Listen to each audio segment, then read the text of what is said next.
Have you ever made a decision that felt totally solid, the 100%, only to watch it, or maybe someone else's commitment, just kind of evaporate by the next day? Well, it turns out there's this hidden psychological force that makes some decisions stick like glue, while others just fade away. And the secret? It has way more to do with one simple action than with hours and hours of convincing. So what is it? What's that secret ingredient that turns a casual choice into a rock-solid commitment? The answer, surprisingly, comes from a really simple experiment that was born out of a huge national crisis. To understand this, our story starts at a time when changing people's minds wasn't just some, academic exercise. It was literally a national necessity.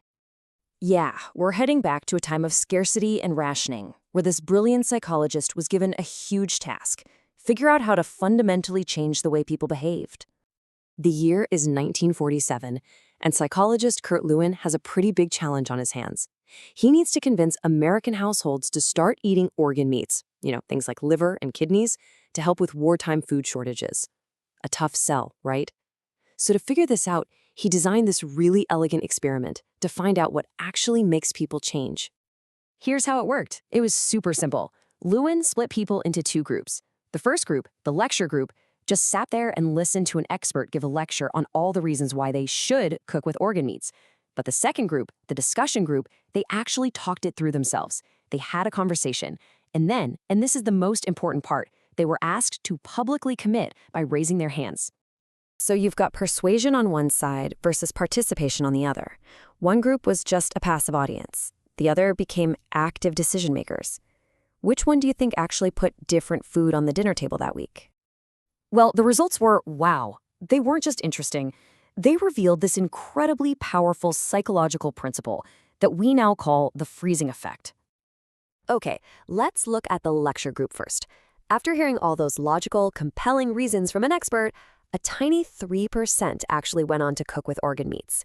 Just 3%. All that expert convincing did almost nothing. But now, look at the discussion group. A staggering 32% of them followed through. That is more than 10 times higher. The information they got was exactly the same.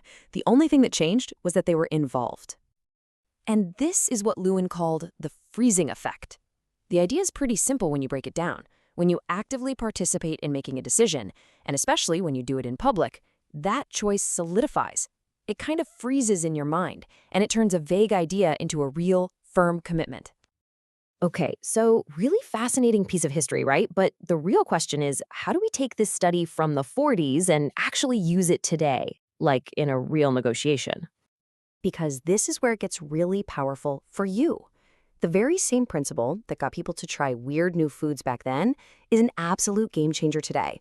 Whether you're trying to close a business deal, lead a project at work, or, hey, even just plan a vacation with your family. And you can put it to work in 3 really simple steps.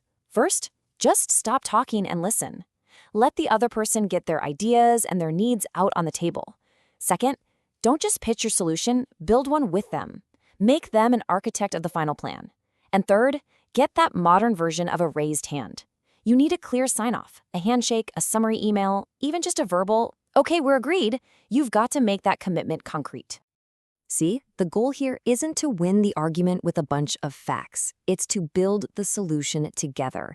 Because when people feel like they're participants, not just targets of a sales pitch, you get so much more than just agreement. You get real, lasting buy-in. So the next time you need a real commitment, not just a temporary nod of agreement, remember the freezing effect. The most effective way to make a decision stick isn't about pushing your idea harder. It's about inviting them in to help you build it.